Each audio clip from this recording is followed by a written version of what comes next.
Hi, my name is Russ Laggan, Regional Vice President with Carrington Real Estate, and I'm going to show you, not tell you, why it's a good time to buy a house now. You hear a lot of people saying it's a great time to buy a house. Well, let me show you the math and prove to you why they keep saying that. Give you some real facts to go on instead of just a thought or a feeling. So when you're talking about buying a house now, let's talk about National Association of Realtors, Realtor.com. A bunch of the economists are expecting your typical house in the country to go up 5% this year. Good news is in our markets, in the markets that I play in, almost all of them saw about a 5% increase last year. Some of them saw a little higher in pockets, some of them saw a little lower. But on average, I'd say a good 5 or 6% was pretty typical in the markets that I play in.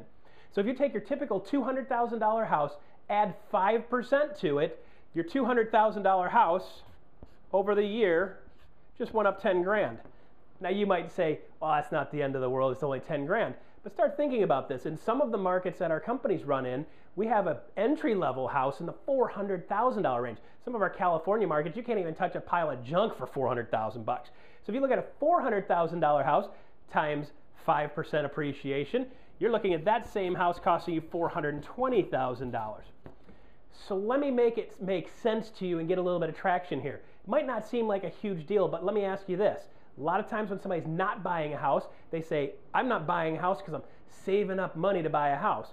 Well, let me ask you this. On a $200,000 house, are you saving an additional $10K per year? Or let me break it down for you a little bit more because you're probably renting at this point. $10K a year saved is $833 per month. So if you're not saving $833 per month right now, you're actually putting yourself in a worse position to buy a house by waiting for a year. So right now you got to start doing the math and saying, am I saving $833 a month? If I am, keep saving for a house. You're saving more than that, even better, good for you. But at that rate, if you're able to save that amount of money, you should really seriously be looking at actually buying a house and make 10 grand over the next year versus spending 10 grand to get nothing for it. So that's why you buy a house now when interest rates are low and prices of homes are appreciating. Again, I'm Russ Laggan. I hope you enjoyed that little nugget on why to buy a house now.